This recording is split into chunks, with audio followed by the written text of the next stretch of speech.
vivía el día a día. Basta a cada día su propio afán, su propio mal. Y el pan nuestro de cada día, danos. Así se vivía en el tiempo de la Biblia. Entonces, si nosotros dependemos día a día del Señor, no vamos a estar agobiados, porque mira, se dice, yo es que faltan todavía 20 días para terminar el mes. Pero no lo mires así, vive el día a día y el Señor te va a sorprender y te va a proveer el alimento, la comida, lo que sea necesario para el día a día. Y también leía en ese libro algo que me llamó mucho la atención. Yo no digo que tengamos que volver a eso, pero dicen que en los tiempos de la Biblia la gente comía 2 veces al día. Y yo digo, qué curioso, ¿no? Yo creo que todos comemos de más. Es decir, si nosotros ahora mismo nos quedáramos 15 días sin comer, seguro que nadie se moría. Hombre, fatiga tendríamos todo, a ver si me entiendes. Pero seguro que con todos los michelines y con toda la grasa y con todo lo que llevamos dentro, pues en la Biblia se comía 2 veces al día y estaban contentos. Sin embargo, hoy en día, mínimo, 3, y como tengas chicos jóvenes, pues 4 o 5, Y como estés aburrido en casa, venga, y hay gente que cuando están ansiosos y están nerviosos les da por comer. ¿Qué te parece, amigo? Y a otros les da por comprar, y a otros les da por cualquier otra cosa. Qué diferente es la vida de un cristiano, amén, hermanos. Qué diferente tiene que ser nuestra vida, en medio de todo este caos y en medio de todo este lío. En fin, hermanos, hoy comencé a leer otra vez el precioso y maravilloso libro del Apocalipsis. Quiero llevarles a él, está en el último libro de la Biblia. La palabra Apocalipsis es una palabra griega, no es una palabra española, aunque se emplea para películas y para títulos de novelas de Hollywood y todo esto. Pero la palabra Apocalipsis es una palabra griega que significa revelación, algo oculto que se da a conocer. En los tiempos de la Biblia, revelación era algo que no se podía ver, pero que había un momento en el que Dios permitía que se pudiera ver o entender pues lo que estaba oculto a los ojos naturales.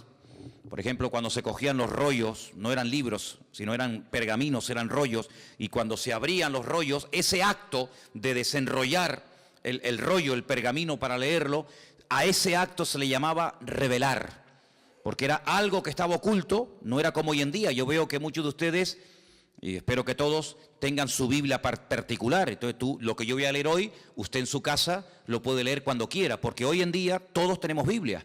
Por ejemplo, una de las cosas que quiero hacer este año, ya se lo anticipo, y estoy moviéndome un poquito y tengo que hablar con Margarita y tal, es hacer una campaña de distribución de Biblias. Por ejemplo, a mí me encantaría que este año nos pusiéramos todos de acuerdo y pudiéramos decir, vamos a repartir a lo largo del año, por ejemplo, por poner algo, 1000 Biblias. Entre los hermanos del norte y nosotros vamos a ponernos de acuerdo y distribuir 1000 Biblias. Entonces hoy me dio por meterme en internet y vi que hay Biblias enteras, del Génesis hasta el Apocalipsis, por $2.50.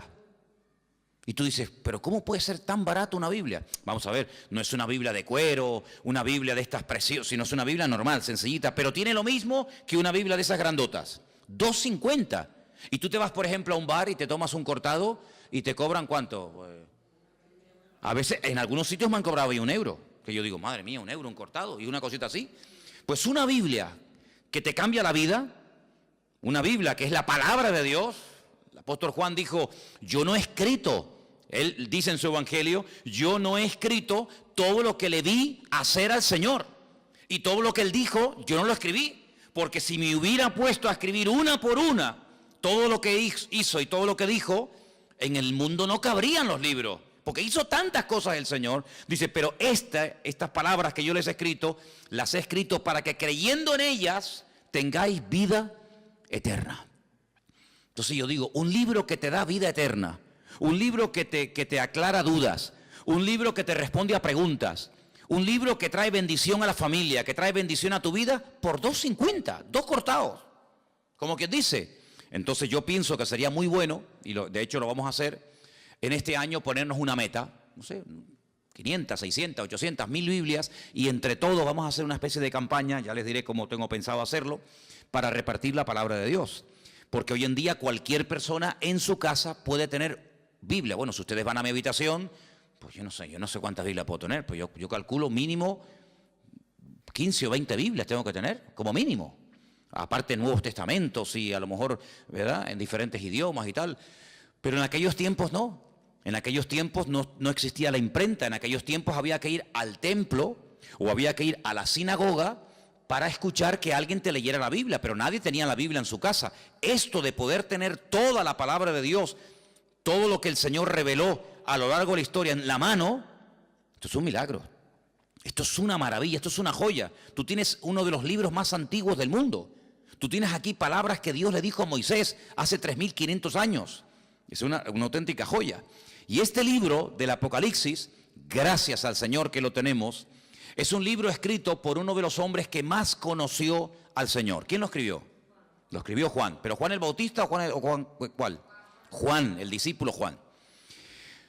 Pues Juan fue un hombre que vivió aproximadamente, vamos a redondear los números, aproximadamente 100 años. Hace unos días murió en Israel el hombre más longevo del mundo, 112 años. Le quedaron muy poquitos días para cumplir 113.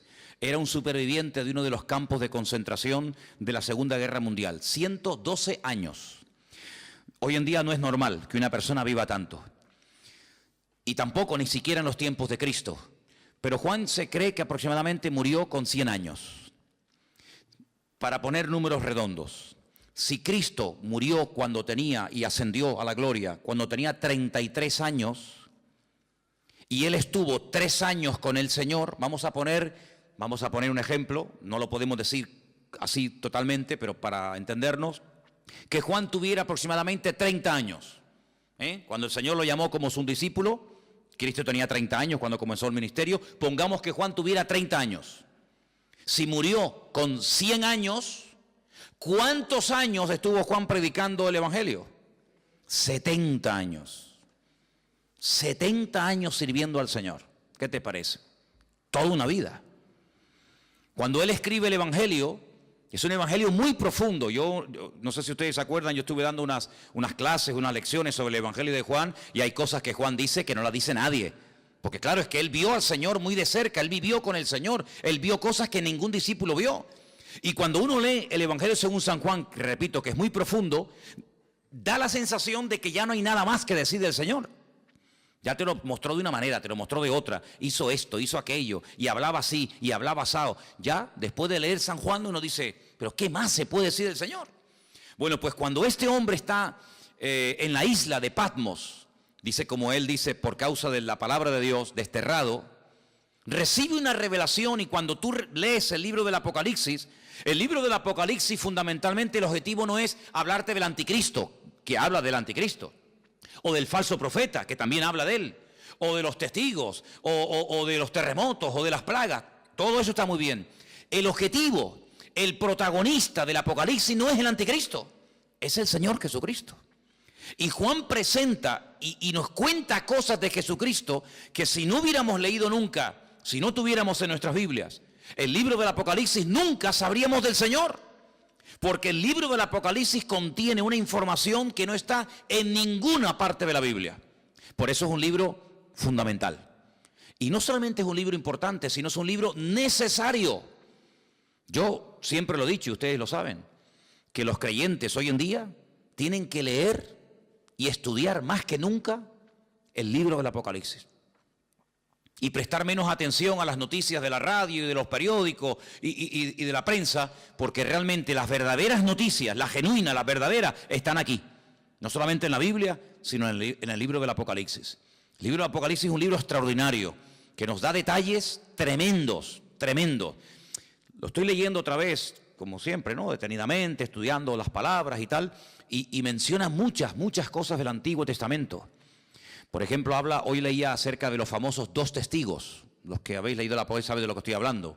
Los que no lo habéis leído, pues dicen, no sé lo que es eso.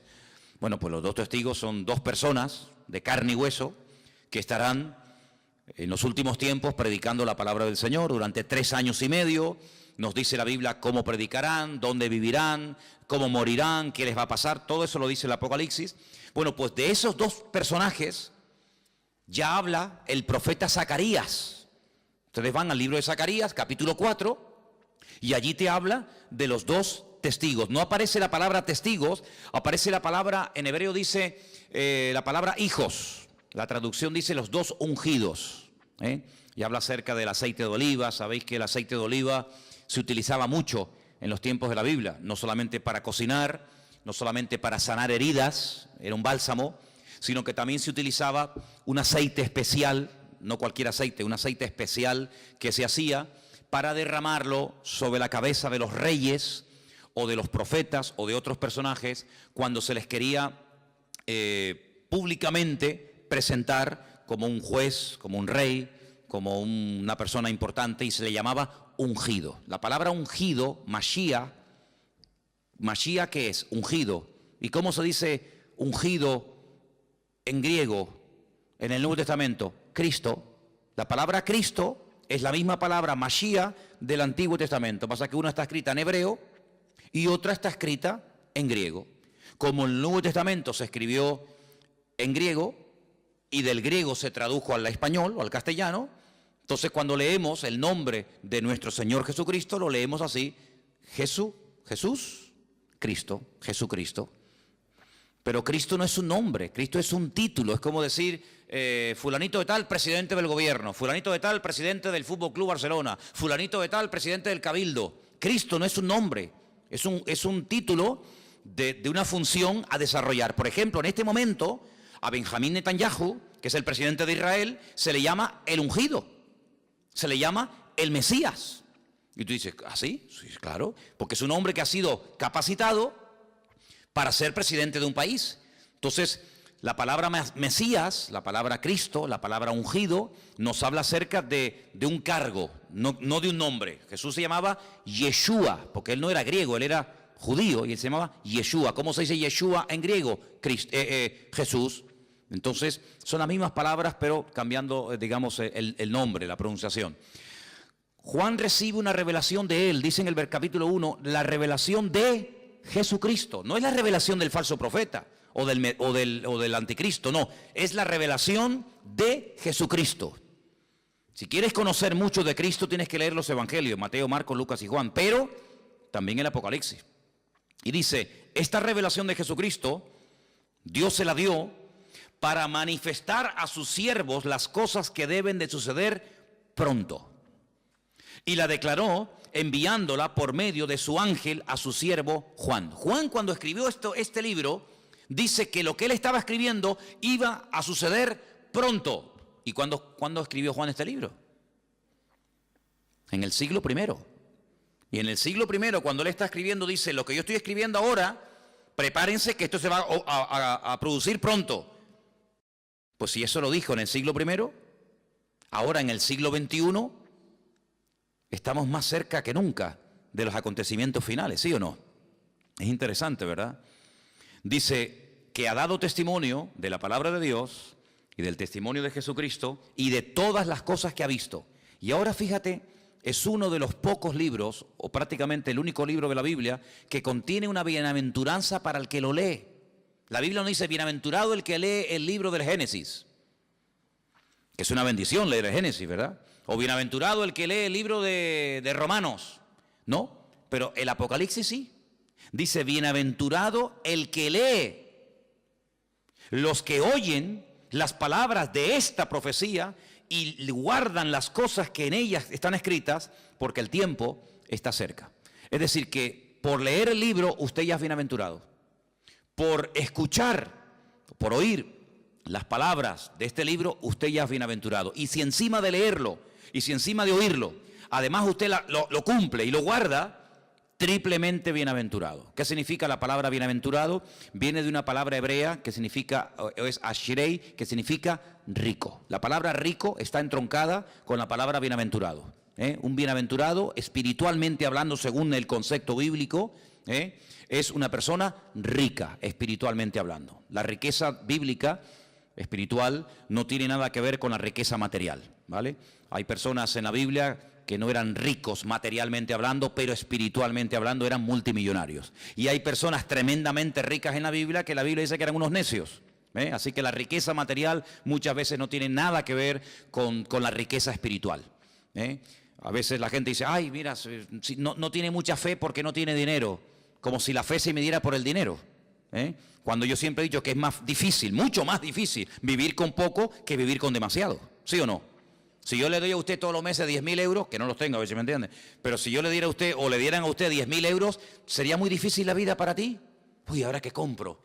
¿Compro el jabón más barato o el más caro? ¿Compro el champú que está muy rico o compro el más baratito? No habría problema, porque cualquier persona, pienso que en un día, 2, media hora, se adaptaría a vivir con 10.000 euros por mes. ¿Sí o no? Sin ningún problema. Pero si a usted le dan todos los meses 200 euros, entonces sí hay que hacer numeritos, Yo creo que a la ministra, a la persona que nombre ministro de Economía, tendrían que nombrar en este país a un ama de casa. No a un político de estos que le van a dar 10.000 euros por mes. Eso lo hace cualquiera, no. Tendrían que nombrar a una ama de casa, una mujer que tiene un sueldo pequeñito, que saca a los hijos adelante. Yo nombraría de ministra de Finanzas o de, ¿cómo se llama?, de Economía en este país, a una ama de casa, porque esas sí que saben administrar el dinero. Esas sí que saben que el marido le da tanto dinero y le llega. Esos son. Aquí hay un montón de ministras de Economía y pasa que no las reconocen, ¿no? Bueno, pues Juan está allí en la isla de Patmos y uno dice, bueno, ¿y qué hacía allí Juan? Si Juan vivía en Éfeso. Ustedes saben que cuando el Señor Jesucristo estaba en la cruz, le dijo a Juan que se encargara de su madre, porque Cristo iba a morir, y entonces María, según la tradición cuenta, pues resulta de que se fue a vivir con Éfeso y allí estuvo con el apóstol Juan. Pero Juan fue el único discípulo que murió de muerte natural, porque Cristo tenía 12 discípulos, uno se ahorcó, ¿sabéis, no? ¿Quién fue? Judas se ahorcó, se quitó la vida. Los otros murieron como mártires, unos crucificados, unos quemados, etc. Pero Juan, fue el único que murió de muerte natural.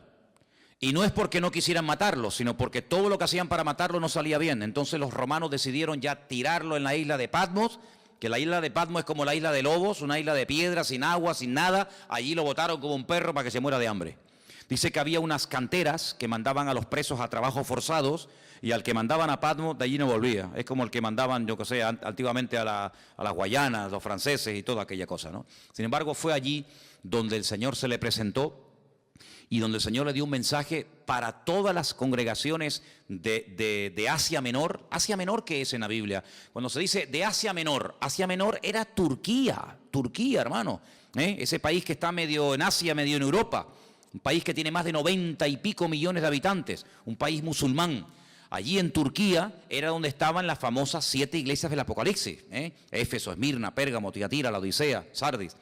Entonces vamos a leer en el versículo 4, porque dice, Juan, a las 7 iglesias que están en Asia, gracia y paz a vosotros, del que es, del que era y del que ha de venir, y de los 7 espíritus que están delante de su trono, y de Jesucristo, testigo fiel, primogénito de los muertos, el soberano de los reyes de la tierra, al que nos amó y nos lavó de nuestros pecados con su sangre, y nos hizo reyes y sacerdotes para Dios su Padre. A Él sea la gloria e imperio por los siglos de los siglos. Amén. He aquí que viene con las nubes. ¿Quién?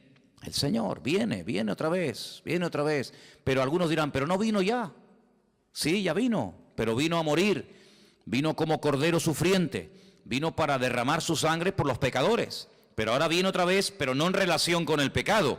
Viene como rey triunfante, viene a establecer su reino sobre la tierra. Y dice que en esta ocasión todo ojo le verá. Oye, esto es tremendo, ¿eh? ¿Qué significa todo ojo le verá? Que todo ojo le verá.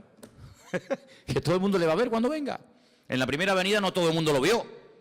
Muchos no se enteraron. Por ejemplo, los judíos que vivían en Roma, cuando nació el Señor Jesucristo en Israel, no sabían que había nacido el Mesías. ¿Cómo se enteraron? Por los predicadores, por los misioneros, por los apóstoles, por los discípulos que iban a una sinagoga en Roma, en Corinto, en Éfeso, en donde fuera, y decían, venimos a decirles que nuestro Mesías, del cual habló Isaías, Jeremías, Daniel, etcétera, etcétera, ha nacido. No me digas. Sí, ha nacido. Claro, no había radio, no había internet, no había televisión, no había nada. ¿Cómo se enteraba la gente? A través de los predicadores. Ahora se dan cuenta ustedes lo importante que era predicar. Por eso dice Pablo, ¿y cómo van a creer si no hay nadie quien les predique? No había Biblias, no había emisoras cristianas, no había radio, no había nada. Entonces, qué importante era que los hombres fueran por todas las naciones diciendo que ha venido, que ha nacido, y no me diga, y mira, y sanó a los enfermos, y resucitó a los muertos, y murió en la cruz, y resucitó al tercer día. Y claro, para ellos era una gloria. Pero en esta ocasión no va a haber esa ignorancia, sino que en esta ocasión dice la Biblia, categóricamente, todo ojo le verá. Todo el mundo, cuando el Señor venga por segunda vez, todo el mundo se va a enterar. Nadie va a decir en Tacoronte, ¿quién vino? ¿Quién? Ah, pues yo no. Todo el mundo lo va a saber. Todas las islas, todos los continentes, todas las ciudades, todas las televisiones del mundo, todas las radios, todos los periódicos, todo el mundo, los 7.000 millones de habitantes que hay en el planeta Tierra en este momento, todo el mundo sabrá que el Señor Jesucristo vino. Pero no solamente los que estén presentes en ese momento, sino dice, y los que le traspasaron. ¿Cómo que los que le traspasaron? Sí. Los que le traspasaron ya están muertos. ¿Sí o no? Los romanos que le clavaron aquellos clavos en el pie y en la mano y le traspasaron el costado y le pusieron la corona de espina, ¿cómo lo van a ver si ya murieron? Pues no te das cuenta de que la Biblia a veces te habla de un mensaje superficialmente, pero indirectamente, sin mencionar la palabra, si los que le traspasaron le van a volver a ver, te está dando a entender la Biblia que se producirá una resurrección de los muertos. Porque si no, ¿cómo le van a ver si están muertos? Entonces no te menciona la palabra resurrección, pero dice, cuando venga todo ojo le verá, también le verán los que le traspasaron, y dice, todos los linajes de la tierra harán lamentación por él. Y Juan dice, sí, amén, estoy de acuerdo, perfectamente, es así. ¿Te das cuenta? La palabra amén, cuando tú pones la palabra, por ejemplo, si buscas la palabra en hebreo fe, la palabra que se emplea para fe, generalmente la palabra emuná. Emuná es fe en hebreo. Se puede traducir como fe o también como confianza, pero generalmente es fe. La palabra emuná, dentro de la palabra está la palabra amén. Si tú en hebreo hay algo muy bonito, y es que dentro de una palabra hay una, dos o tres palabras. Incluso a veces de una palabra, no de todas, cuidado, pero a veces hay palabras en hebreo que de una palabra puedes sacar 750 palabras diferentes. Y usted dice, ¿cómo? De una palabra, combinando las palabras, por ejemplo, poniendo la P aquí, la H allí, la M por acá, la L por allá, de una misma palabra, siendo combinaciones, pueden sacar hasta 750 términos diferentes. Entonces la palabra amén está dentro, tú ves la palabra emuná en hebreo y ves que pone dentro amén. Porque cuando decimos amén, cuando nosotros los creyentes decimos amén, que es un acróstico, pues estamos diciendo que tengo fe en afirmar lo que esa persona está diciendo. Cuando yo digo, hermano, el Señor Jesucristo vendrá, amén. Cuando usted dice amén, está diciendo de una forma resumida, tengo fe en lo que tú estás diciendo y lo firmo. Tengo fe de que el Señor volverá otra vez. Pero para no decir, tengo fe en que el Señor volverá otra vez, usted dice simplemente, amén. Y diciendo amén, usted afirma como que usted está de acuerdo con la afirmación que se acaba de decir. Por eso digo muchas veces, no diga amén a todo lo que se oye. Porque cuando usted dice amén a todo, quiere decir que está de acuerdo con todo lo que se está diciendo. Así que piénselo bien. Así que el Señor dice, yo soy el alfa y la omega. Yo me imagino que todos lo sabrán, pero cuando leía esta mañana el Apocalipsis en la versión hebrea, no dice evidentemente el alfa y el omega, porque el alfa y la omega es la primera y la última letra del alfabeto griego, ¿vale? En nuestro idioma sería la A y la Z. Yo soy la A y la Z. En hebreo yo soy la Aleph y yo soy la Taf, ¿vale? El principio y el fin, dice el Señor, el que es, el que era y el que ha de venir, el Todopoderoso, ¿vale? El Todopoderoso, el eterno Dios. El nombre de Dios lo hemos explicado 1.000.000 de veces. El nombre de Dios es un nombre que no tiene vocales. Es un nombre que solamente tiene consonantes. Son Yod, Hei, Bat, Hei.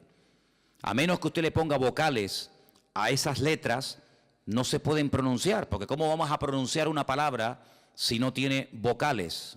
Se une la consonante con la vocal y entonces creamos las sílabas y las palabras. Entonces el nombre de Dios es un nombre aparentemente impronunciable porque cuando se escribió originalmente no tenía vocales. Pero si usted ve cómo se escribe el verbo ser y el nombre propio de Dios, que son esas famosas 4 letras que se llama el famoso tetragramatón, dentro del nombre de Dios usted puede ver que está escrito el verbo ser. ¿Por qué? Porque Dios es la existencia. Dios es el que da existencia. Él no depende de nada ni de nadie para existir. Nosotros sí. Si nuestros padres nos hubieran conocido y de esa relación no hubiéramos nacido nosotros, ¿de dónde hubiéramos salido? De ninguna parte. Luego nosotros somos los hijos de nuestros padres y los padres eran los hijos de nuestros abuelos y así sucesivamente. Pero si llegamos a Dios, y la pregunta que yo me hacía antes de aceptar al Señor, que ya lógicamente la tengo clarísima, pero en aquel tiempo me torturaba, era una tortura terrible, ¿de dónde salió Dios? ¿Quién lo creó? ¿Quién lo hizo? Porque en nuestra mente humana todo sale de algo. Este púlpito no apareció aquí, pum, y apareció, sino que este púlpito alguien lo tuvo que hacer. Luego cada vez que vemos algo, nos habla de que hay un diseño y alguien que lo ha hecho, ¿sí o no? Todo lo que vemos, dice, bueno, este púlpito lo hizo alguien y le dio esta altura y le dio estas medidas. El púlpito no decidió ser de esta forma, podía ser semicircular, podía ser más alargado, más ancho, más alto. Hubo alguien que dijo, no, lo voy a hacer así. Bueno, pues ese alguien lo formó y ese alguien lo diseñó. Y todo lo que vemos a nuestro alrededor, la silla en la que usted está sentado, alguien la diseñó, alguien la hizo. Todo lo que vemos a nuestro alrededor. Pero cuando hablamos de conceptos diferentes a los conceptos, digamos, naturales, y uno llega nada más y nada menos que hablar del Creador, la pregunta ¿quién hizo a Dios? No es una pregunta sabia, no es una pregunta coherente. ¿Por qué? Porque a Dios no lo ha hecho, a Dios no lo ha creado nadie. Porque si lo hubiera creado o lo hubiera parido o lo hubiera hecho alguien, la pregunta es ¿y a ese alguien quién lo hizo? Y volvemos para atrás y hay un momento que se para y decimos, pero bueno, es que Dios es eterno y ahí ya nos perdemos. ¿Por qué? Porque en nuestro concepto limitado y finito, la eternidad es algo que se nos escapa de la mente. Porque vemos que la vida se pasa volando, porque vemos que todo se mide siempre por minutos, por segundos, por días, por años, por siglos, por milenios, por décadas, y todo lo medimos, ¿verdad? Uy, qué grande está el niño, uy, qué pequeñito, acaba de nacer. ¿De cuánto tiempo estás embarazada? De 8 meses, pues le falta 1, ¿verdad? Y todo siempre lo queremos clasificar y todo lo queremos medir, pero esas medidas con Dios no sirven, porque Dios no salió de ninguna parte, sino que todo salió de Él, porque todo fue creado por Él y para Él. Y cuando nada existía, Él ya existía, porque Él es la existencia en sí mismo. Y dice la Biblia que todo subsiste, si todo se mantiene en su debido orden y nada se va de sitio y todo funciona como tiene que funcionar, porque hay un diseñador y porque hay un creador que diariamente da la orden de que el sol salga por el este y se oculte por el oeste. Pero bueno, eso era antes. No, eso era antes, eso era hoy y eso será siempre. El sol sí me sale por el este y se oculta por el oeste. Pero esa ley, ¿quién la dio? ¿Quién decidió que el sol saliera siempre por el mismo lado y se ocultara por el mismo lado? El creador del sol. El creador del sol. ¿Y quién es el que hace que la Tierra siempre gire en la misma dirección? Y que no diga un día, oye, voy a girar ahora en otra dirección. Todos los planetas giran en las direcciones de las agujas del reloj -1. Todos los planetas giran así. Pero hay uno que Dios dice, no, tú al revés, y gira al revés. ¿Quién decide eso? ¿Quién hace que hay unas flores que sean rojas, otras amarillas? ¿Quién hace todo eso? El que las diseñó, el que las creó. No es así por casualidad, sino que hay un diseñador y hay un creador, y ese Dios es la existencia misma, y por eso en su nombre propio, pues lleva la existencia, el verbo ser. Ahora ese nombre, cuando leemos por ejemplo algunas Biblias, sale la palabra Jehová. En otras Biblias sale la palabra Adonai o Señor. En otras Biblias aparece la palabra Yahvé, ¿no? Muy bien, todo eso está muy bien, pero el verdadero nombre propio de Dios no tiene vocales, pero se le tuvo que poner vocales para poder pronunciarlo, ¿os dais cuenta? Y ahora ese Dios creador, ese Dios diseñador, que es uno, Dios es uno, dice la Biblia, ese Dios amó tanto al mundo que dice que salió de él su hijo unigénito, que al mismo tiempo su hijo es el mismo. Y uno dice, pero ¿cómo puede haber? Porque si salió el hijo del padre, está el hijo y está el padre. Pero vamos a ver, ustedes no sois, ¿cuántos sois padres aquí? Muy bien, o madres. Bien. Pero usted es madre y usted es hija al mismo tiempo. ¿Sí o no? Lo que pasa es que a donde yo voy, por ejemplo, cuando voy a la casa de mi madre, allí soy hijo. Pero cuando estoy aquí, aquí soy padre. Y cuando estoy en mi casa soy marido. Y cuando estoy aquí soy pastor. Y tantas cosas al mismo tiempo, sí, no pasa nada. No tengo que dejar de ser hijo para ser padre. Puedo ser hijo y padre al mismo tiempo. Y abuelo y bisabuelo. Abuelo por el camino que llevamos. Pero bueno, se puede ser muchas cosas al mismo tiempo, ¿sí o no? Pues Dios no tiene ese problema. Dios no tiene ese problema. Entonces, su hijo viene al mundo en forma humana. Claro, tuvo que venir en forma humana. Y por eso necesitó, pues, un estuche, un instrumento humano, como fue su madre. Y entonces, cuando él viene a este mundo y hace su obra, hace su ministerio, se registra en los evangelios su ministerio, pero hay muchas cosas que el Señor todavía no ha hecho. Hay muchas cosas, muchos cambios, muchas maravillas que tienen que ocurrir en la creación, en la naturaleza, en la raza humana, que no están en los evangelios. ¿Y a quién y dónde le reveló el Señor lo que todavía a él le queda por hacer? A Juan, en la isla de Patmos, a través del libro del Apocalipsis. Y esa información no era una información codificada. No sé cuántos de ustedes se acuerdan que antes había el Canal Plus, estaba codificado. ¿Se acuerdan? Y si no tenías el descodificador, pues no veías la película o el partido de fútbol. Te hacía falta un aparato para descodificar una señal que tú en abierto no tenías. Bien, el libro del Apocalipsis no es un libro codificado, de tal manera que tú lo lees y dices, yo no entiendo nada. No, un momento. El libro del Apocalipsis es un libro que está muy claro, muy claro. El problema es que el lenguaje que Juan utiliza no es un lenguaje popular, no es un lenguaje que usamos cotidianamente, es un lenguaje alegórico, es un lenguaje de animales, de números y de colores, que si usted no está familiarizado con eso, usted no se va a enterar evidentemente de nada. Pero no porque el Apocalipsis sea el libro más difícil de la Biblia. No, el Apocalipsis no es el libro más difícil de la Biblia. Yo le puedo asegurar que hay otros libros de la Biblia que son más difíciles y más complicados que el Apocalipsis. Porque el Apocalipsis lo bueno que tiene que al ser el último, ¿me explico? Al ser el último en el canon, en la lista, toma elementos de otros libros que si usted los ha leído y los conoce, cuando llegues al Apocalipsis, ahora sé lo que es el dragón, ahora sé lo que es el caballo, ahora sé lo que es el león, ahora sé lo que es el oso. ¿Pero cómo lo sé? Porque he ido pasando por 65 libros que le preceden. Entonces, hermano, cuando usted hace todo el recorrido, claro, yo a nadie le aconsejo que se compre una Biblia por primera vez y se meta a leer el libro de Apocalipsis, porque puede tener pesadillas. Porque el pobrecito dice, madre mía, ¿y esto es la Biblia? Un dragón que sale corriendo detrás de una mujer, ¿verdad? Que echa fuego por la boca, el otro que 7 cuernos en la cabeza, dice, madre mía, ¿cómo está esta gente, no? ¿Verdad? Pero es que para poder entender el libro del Apocalipsis, primero hay algo que pocas veces se dice, pero es para mí fundamental. Y es que usted tiene que conocer al protagonista del libro del Apocalipsis. Y el protagonista del libro del Apocalipsis es nuestro Señor Jesucristo. Cuando usted lo conoce a Él, usted sabe, permítame la expresión, por dónde van los tiros. Eso es como cuando antiguamente, ya eso no existe. Pero cuando antiguamente los padres miraban a los hijos, ¿qué le estaba diciendo? Ibas de visita, ¿no? A una casa. Entonces tu padre se te quedaba mirando y te estaba diciendo, sin palabras, o te comportas, o te voy a dar un jaquimazo que te voy a poner la cabeza así para atrás. Con la mirada, era un mensaje telepático, ¿no? Te miraba así, y ya hasta agachabas la cabeza porque te estaba diciendo, te voy a dar una que te vas a enterar, sin palabras, porque ya lo conocía. Pero esa mirada se la daba a lo mejor a otro niño y el niño ni se enteraba.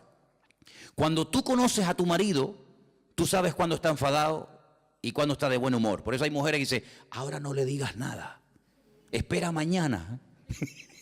No, yo le digo ahora. No le digas ahora porque encima vas a cobrar. Espérate a mañana, que ya verás como mañana es otro ser humano. En la Biblia hay momentos en los que si usted no conoce al autor, usted no se va a enterar del espíritu, de la actitud, de por qué el Señor dijo eso. Y esto que le estoy diciendo no es broma, porque dice la Biblia que cuando Pedro estaba afuera con los romanos calentándose en el fuego, ¿se acuerdan? Que llegó aquella chica y le dijo, mira, acá hay otro, acá hay otro, este es uno de ellos.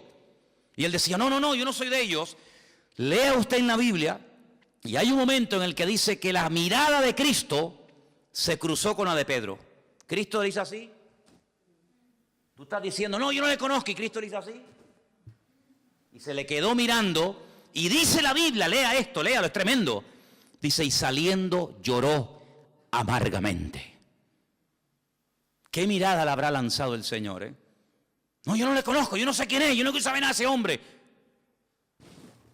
Diciendo, ay, Pedro, que tú no me conoces a mí, Pedro. ¿Pero qué estás diciendo, criatura?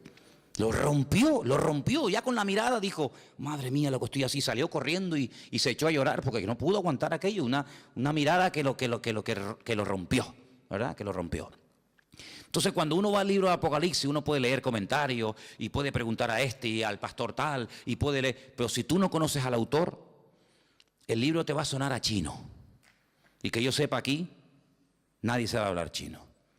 Pero cuando tú conoces al autor, tú captas y lo ves al Señor por todas partes. Porque te vuelvo a repetir, el objetivo del Apocalipsis no es levantar y el protagonista, el anticristo, el falso. No. El protagonista del libro del Apocalipsis es el Señor Jesucristo. Y todo lo que pasa, todo lo que ocurre, las tragedias, los terremotos, las catástrofes, las guerras y esto y aquello, todo siempre apunta a un objetivo, y es que el hombre reconozca que el Señor Jesucristo viene pronto. Te habla de una manera, te habla de otra forma, te habla por aquí, te habla por allá, para que el hombre entre en razón y para que el hombre entienda que no puede hacer con su vida lo que le da la gana, para que el hombre entienda que no es dueño de sus actos. Cuando nosotros creemos que somos dueños de nuestros actos, nos estamos proclamando como si fuéramos dioses. Yo hago lo que me da la gana. A mí nadie me tiene que decir nada. Es como si tú fueras Dios, porque a Dios nadie le tiene que decir nada. Pero cuando tú actúas así, estás actuando como si tú fueras Dios. A mí nadie me tiene que decir nada. Pero ¿cómo que nadie nos tiene que decir nada? Claro que nos tienen que decir muchas cosas. Entonces, en el libro del Apocalipsis, Juan, a un viejito de 100 años, que lleva 70 años predicando el Evangelio, le dice, Juan, escribe, ponte a escribir lo que vas a ver, lo que ya has visto y lo que te voy a contar. Y entonces él empieza a escribir y a escribir y a escribir cosas tremendas. Pero fíjate lo que dice, por ejemplo, en el versículo 10, cuando el Señor le dice a Juan que escriba, hay una cosa muy importante que tenemos que tener en cuenta, y es cómo estaba, con qué actitud estaba Juan. Dice el versículo 10, yo estaba en el Espíritu en el día del Señor, y oí detrás de mí una gran voz, como de trompeta. Juan no estaba despistado, Juan no estaba quejándose, Juan no estaba con una mala actitud, sino Juan dice que estaba en el Espíritu. Y eso es muy importante. ¿Cuántas veces me habéis oído a mí decir que la actitud marca la diferencia? ¿Sí o no? Es muy importante. Estar centrado, estar pendiente. No, mira, ahora no me hables, que ahora estoy pendiente de la palabra. No, ahora no quiero saber nada. El móvil, ¿para qué quiero yo un móvil ahora? No me hace falta el móvil para nada. Ahora me está hablando el Señor, estoy con su palabra. Él estaba en el Espíritu. ¿Tenía motivos para quejarse? Hombre, humanamente hablando, sí. 100 años aquí botado como un perro, sin agua, sin comida, sin hermanos, sin iglesia, sin amigos, sin nada. Y mira cómo me has tratado, y mira no sé qué, y te he servido para qué. No le dio lugar a eso. Él estaba en el Espíritu. Si el Señor ha permitido que yo esté en la isla de Patmos, no es un castigo, es una bendición, porque al fin y al cabo vemos que no fue un castigo, sino que fue un tiempo maravilloso, porque para poder escribir todo esto, hermano, y para poder ver todas estas visiones, uno no podía estar viviendo en una gran ciudad con ruidos, con coches, con no sé qué, con no sé cuánto, sino uno tenía que estar en un sitio tranquilo, sin que nadie te moleste. ¿Y qué mejor sitio? ¿Qué mejor sitio que la isla de Patmos? Donde tienes tiempo para pensar, para orar, para meditar, y aquí sin que nadie te moleste, aquí te voy a dar la revelación más grande que jamás ningún ser humano ha tenido en esta vida. Luego vemos que el famoso refrán, que no hay mal que por bien no venga, se cumple perfectamente en la vida de Juan. Hace muchos años yo leí un libro de un pastor que tuvo un accidente, y se le partió una pierna y estuvo un buen tiempo en cama, escayolado, sin poder moverse. Y los primeros días de ese accidente él comenzó a quejarse. Señor, ¿y por qué? Tenía que predicar en esta iglesia, me habían invitado a viajar a no sé qué sitio, me habían invitado a no sé qué y ahora no puedo tal. Y empezó a quejarse hasta que pasaron los días y le dijo, Señor, si tú has permitido que yo esté aquí parado sin hacer nada, ¿qué propósito tienes tú, Señor? Y ese hombre escribió un libro con su testimonio, con sus experiencias, y cuenta él que fue un libro que bendijo a muchísimas personas. Un libro que fue de muchísima bendición, sus testimonios, las experiencias que había tenido con el Señor, las pruebas por las cuales había pasado y lo que había aprendido en el Señor. Y dice, yo conseguí más bendición y logré bendecir más a la gente con aquel libro que con 1000 predicaciones, viaja por aquí, viaja por allá, entra por aquí, entra por allá. Y él entendió que el Señor lo paró, ¿sabes?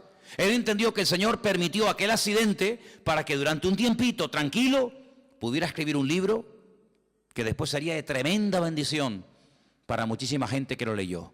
Entonces hay momentos en la vida que nos puede pasar algo que decimos, ¿y por qué? ¿Y por qué, Señor? ¿Y por qué tal? ¿Y por qué esto? ¿Y por qué el marido? ¿Y por qué el niño? ¿Y por qué no me dieron el trabajo que me habían prometido? ¿Y por qué no sé qué? ¿Por qué? ¿Y por qué? ¿Y por qué? Y hace muchos años, yo era recién convertido, vino a Las Palmas a predicar una señora que dice ella, en aquellos años, que era la capellana de una de las cárceles más peligrosas de los Estados Unidos, la cárcel de Sing Sing. Y esta mujer empezó a predicar y yo te puedo asegurar que no todo, pero por lo menos la mitad del mensaje me lo aprendí de memoria. Y todavía lo tengo aquí. Y ella empezó diciendo, hay una pregunta que si nosotros nos la hacemos podemos volvernos locos. Y es una pregunta, y la pregunta es ¿por qué? Y sobre esa pregunta ella basó su mensaje. Y a mí se me quedó tan grabado aquello. Y ella hablaba acerca de lo peligroso que es cuando nos pasa algo en la vida, entrar a pelearnos con Dios. ¿Y por qué no sé qué? ¿Y por qué no sé cuándo? ¿Y por qué? Yo creo que nosotros ahora que hemos ya comenzado un poquito a levantar vuelo y a entender y a conocer un poquito más al Señor, vamos a cambiar la pregunta. Vamos a dejar el por qué. ¿Por qué? Dios lo sabe. Vamos a preguntarle otra pregunta al Señor. Vamos a hacerle esta pregunta. ¿Para qué? El por qué no me interesa. Porque si yo soy cristiano, mi vida está en las manos del Señor y el Señor ha permitido esta situación, Él sabrá por qué la ha permitido. Los que amamos a Dios, ¿qué dice? Todo ayuda para bien. Luego, el por qué no me interesa. Mi Dios sabe lo que hace conmigo, pero ¿para qué has permitido esta situación? Entonces, cuando comenzamos a indagar y a orar y diligentemente le preguntamos ¿para qué? El Señor nos va a dar muchas respuestas. ¿Para qué me has traído a Patmos? ¿Para morirme de hambre? No te vas a morir. Porque ¿quién te trajo a Patmos? ¿Los romanos o lo permití yo? ¿No se acuerdan ustedes un día en la cárcel en Israel que estaba Pablo? Y dice la Biblia que el Señor se le presentó y le dijo, Pablo, escucha bien, tú has dado testimonio de mí aquí en este país. En todo Israel te conocen. Todas las sinagogas del país te han oído. Eres un rabino famoso. Eres uno de los mejores discípulos de un tal Gamaliel, hijo de Gilel, uno de los mejores rabinos de toda la historia. Pero ahora es tiempo de que salgas de tu tierra y te vayas a Roma. Y quiero que allí en Roma prediques mi palabra. Pero si estoy preso y tú me dices que me vaya a Roma, ¿cómo me voy a ir si no me van a dejar salir? Estoy encadenado. Pero Pablo, escucha una cosa, tú eres ciudadano romano, no te olvides. ¿Y? Mañana cuando te saquen y te hagan el juicio, cuando te vayan a interrogar, tú vas a decir que tú como ciudadano romano, tú tienes el derecho que no todo el mundo tiene de apelar al César. Es decir, yo quiero que me juzgue, que mi juez sea el mismísimo César. Tú lo puedes pedir porque tú eres ciudadano romano. Entonces cuando él sale de la cárcel por la mañana, lo van a interrogar. Ese un momentito, quiero decir algo. ¿Qué quiere decir usted? Yo apelo al César. Quiero que el César sea mi juez. Claro, este que es un juez inferior dice, pues entonces si usted ha apelado al César, no te preocupes que usted irá al César. Llévenselo. Lo montan en un barco. ¿Quién? Los romanos. Y lo llevan a Roma. No fue por el camino y porque me llevan a Roma. No, porque el Señor quiere llevarme a Roma, pero como yo no estoy libre ahora, que me puedo comprar el pasaje, ir a donde quiera, pero le doy la vuelta a la tortilla. Y en vez de utilizar mi libertad, uso mi, entre comillas, encarcelamiento, pero ahora ellos me van a pagar el pasaje. No me voy a pagar ni el pasaje. Me van a pagar ustedes el pasaje, me van a pagar ustedes la comida y me van a llevar al mismísimo César de Roma. Pero ¿quién va a ir a darle testimonio al César de Roma? ¿Quién? ¿Uno por la calle? No. O un preso o uno que pertenezca a la corte de Roma. Entonces, si no eres de la corte de Roma, pero eres un preso con ciudadanía romana, tienes derecho a que te juzgue el César de Roma. ¿No os dais cuenta que todo ayuda para bien? ¿Dónde nació Pablo? En Tarso. ¿Qué era Tarso? Una pequeña colonia romana. Y dice que las personas que estaban allí, a través de su padre, él obtuvo la ciudadanía romana. ¿Quién sabe si en algún momento Pablo, como judío fanático que era en aquel momento, habrá dicho, ¿y yo para qué quiero la ciudadanía romana? ¿Yo para qué quiero ser romano? Ahora no lo entiende. Estos asquerosos romanos, este imperialismo que ha venido aquí a dominar nuestra tierra. Sí, pero estos, el día de mañana van a ser el instrumento que Dios va a utilizar para llevarte nada más y nada menos que a Roma, al hombre más poderoso de la tierra. Y allí fue. Entonces no nos damos cuenta de que la vida es como un gran puzzle, como un gran rompecabezas, donde tú miras para atrás y dices, ahora entiendo aquello y esto y lo otro, y por qué se conoció este, y por qué pasó esto. Y entonces si tú te dejas llevar por el Señor, te vas a dar cuenta de que Juan lo llevaron los romanos, pero porque en el fondo el Señor quería que Juan estuviera en la isla de Patmos y allí tranquilito, sin que nadie te moleste, vas a recibir la revelación más grande que jamás has recibido en tu vida. Pero escucha bien esto, hermano, porque vamos terminando, para no alargar demasiado. Antes de darte revelación para otros y antes de darte mensaje para iglesias y para pastores y para otras personas, el primero que tiene que recibir el mensaje eres tú. Porque la tendencia de que siempre tenemos algo que decirle a fulano o a mengano, yo no digo que esté mal, pero el primero que se tiene que aplicar el mensaje es el que lo da. Luego, yo te voy a dar mensaje para la iglesia de Éfeso, mensaje para la iglesia de Tiatira, mensaje para la iglesia de la Odisea, etcétera, etcétera. Pero el primero que tiene que verme a mí eres tú. Porque si tú le dices a los demás qué hacer, pero tú no lo haces, entonces no estás viviendo el mensaje. Y eso es algo que tenemos que tener muy claro en la vida. Primeramente, aplicarnos la palabra. Primeramente, conocer nosotros al Señor para después tener autoridad para decirle a otras personas que conozcan al Señor. ¿Qué Señor quieres que conozcas si ni siquiera tú lo conoces? Tengan fe en el Señor, pero tú estás viviendo con fe. Por eso, hermano, las experiencias que pasamos en la vida nos están capacitando. ¿Para qué? Para que después cuando vayamos a otras personas que están pasando por el mismo o parecido problema que yo he pasado, podamos entenderlos. Por eso yo muchas veces digo, cuando alguien se hace la pregunta, ¿en qué forma tú me quieres utilizar? ¿Con qué tipo de gente tú me quieres utilizar? Analiza cómo ha sido tu vida. ¿Con qué tipo de gente tú te has movido generalmente? Por ejemplo, hay personas que se han movido toda la vida en el mundo del deporte. Pues ya está, más claro agua. Ese es el terreno en el que Dios a ti te va a utilizar en un nivel donde este y este y este jamás van a entrar. No le van a hacer ni caso. Pero tú que eres un deportista, te vas a mover en un nivel donde todo el mundo te conoce, tú sabes lo que es una lesión, tú sabes lo que es un campeonato, tú sabes lo que es el sacrificio, ese va a ser tu campo de misión. Hay otras personas que a lo mejor son médicos, no tienen nada que ver con el deporte, pero conocen a una serie de personas que se mueven en el mundo de la medicina. Ustedes saben que los médicos hablan de un lenguaje que le están diciendo a otro colega que te estás muriendo y tú ni te enteras porque se están hablando en clave. Ahí es donde Dios te va a utilizar. ¿Con qué tipo de gente? ¿Qué tipo de inclinación tú has tenido? ¿Qué tipo de experiencia, de prueba? ¿Qué tipo de dificultades tú has tenido? Por ahí van los tiros. Por ahí donde el Señor te va a utilizar. Claro, Dios te puede abrir nuevos campos. Claro, siempre lo hace. Pero generalmente utiliza tu pasado para que después tú en el futuro puedas servir al Señor con efectividad. Porque Dios no te va a meter, a menos que te haga un milagro y una transformación, Dios no te va a meter en un terreno en el que tú no sabes moverte. Dios te va a poner en un terreno en el que tú sabes moverte. Por ejemplo, ¿quiénes son las mejores personas para ayudar a otros drogadictos a salir de la droga? Un mismo drogadicto. Ustedes saben, los chicos que vienen los domingos a la iglesia. Dino, si algún día oyen un testimonio de Dino, ese chico estuvo en la droga. Pero es que ahora él puede ayudar a otros. ¿Y quién mejor que una persona que ha estado con depresiones toda la vida para ayudar a una persona deprimida? ¿Y qué mejor que una mujer separada para entender a otra mujer separada? ¿Y qué mejor que una mujer que ha sido violada o abusada para entender a otro que está pasando por eso? Hermano, no nos damos cuenta de que todo nuestro pasado es el terreno que Dios ha ido preparando para abrirnos puertas, para servirle a Él en el futuro. Entonces, en este libro, el primero que tiene que tener las cosas claras es Juan. Y quiero terminar leyendo estas últimas palabras. Yo estaba en el Espíritu en el día del Señor, dice versículo 10. Oí detrás de mí una voz como de trompeta y me dijo: yo soy el Alfa y el Omega, el primero y el último. Escribe en un libro lo que ves, envíalo a las 7 iglesias que están en Asia. Y ahora las menciona: Éfeso, Esmirna, Pérgamo, Tiatira, Sardis, Filadelfia, la Odisea. Las 7 iglesias. En su momento hablaremos de ellas. ¿Por qué estas 7 y no otras? Todo tiene una razón de ser. Pero le dijo: escribe, escribe.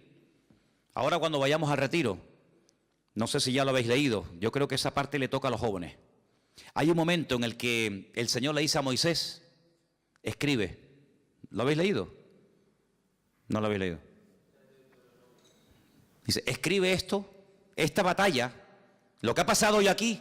Moisés, escríbelo. Escríbelo para que las generaciones futuras no se olviden de lo que pasó aquí en el desierto. Interesante. Ahora le dice el Señor: Juan, escribe. Escribe. ¿Por qué? Porque vas a ver tantas cosas y vas a tener tantas visiones y tantos sueños que después no te vas a acordar. Ustedes saben, hermanos, porque yo muchas veces le digo a la gente que es bueno venir a la iglesia a veces con papel y lápiz. Porque dicen las estadísticas, no las digo yo, los expertos, los que están todo el día haciendo este tipo de estadísticas y de estudios, dicen que cuando una persona escucha un mensaje político, religioso, de la índole que sea, después de un tiempo,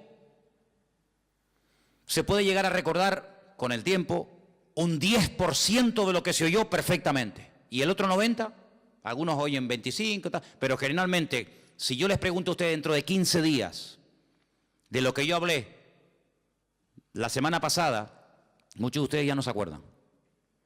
¿Quién es el que más se acuerda? El que lo dijo. Yo me acuerdo de los mensajes que yo he dado porque yo utilizo no solamente el haberlo estudiado, sino el haberlo dado, entonces me lo sé. Pero el que lo oyó, solamente el 10%. Pero fíjate cómo se dispara la estadística. Si una persona está escuchando una lección de un maestro, de un pastor o de quien sea, y escribe, automáticamente pasa del 10 al 80%. Es decir, usted me está escuchando a mí ahora. Si yo le pregunto a usted dentro de 3 días, muchas de las cosas que dije, algunas se acordará, otras no. Pero si usted tomó alguna nota y encima cuando llegó a la casa la repasó, el 80% usted es capaz de acordarse, porque además lo tiene escrito, que si solamente lo hubiera oído. Entonces, Juan, tú vas a ver lo que yo te voy a decir de los 2 testigos. Nadie ha escrito de los 2 testigos, nadie sabe nada de esto. Yo te voy a hablar de los 144.000 sellados. Yo te voy a hablar del falso profeta. Yo te voy a hablar de los 7 sellos, de las trompetas, de las copas de la ira. Yo te voy a hablar de la mujer que huye al desierto por 1260 días. Yo te voy a hablar a ti de tantas cosas que como tú no escribas esto, tú a las 2 horas no te acuerdas. Y si tú no te acuerdas, ¿cómo le vas a pasar el mensaje a los hermanos de Garcilaso de la Vega número 13? Imposible. Entonces, ponte a escribir, Juan, ponte a escribir, porque lo que se escribe ahí queda. Y entonces dice que cuando él se vuelve para ver la voz del que hablaba con él, cuando se volvió, dice que vio 7, quédese con este dato, 7 menorás, 7 candeleros de oro, 7. Y en medio de los 7, a uno semejante al Hijo del Hombre, vestido de una ropa que le llegaba hasta los pies, y iba ceñido por el pecho con un cinturón de oro. Jesús nunca lo había visto, Juan, así, nunca lo había visto. Su cabeza y sus cabellos eran blancos como lana, como blanca lana, como nieve. Sus ojos como llama de fuego, sus pies semejantes al bronce bruñido, refulgente como en un horno. Su voz como estruendo de muchas aguas. Tenía en su diestra 7 estrellas, y de su boca salía una espada aguda de 2 filos, y su rostro era como el sol cuando resplandece en su fuerza. Cuando le vi, caí como muerto a sus pies. Esto nunca le había pasado a Juan. Juan nunca se había caído. Ese día sí. Caí como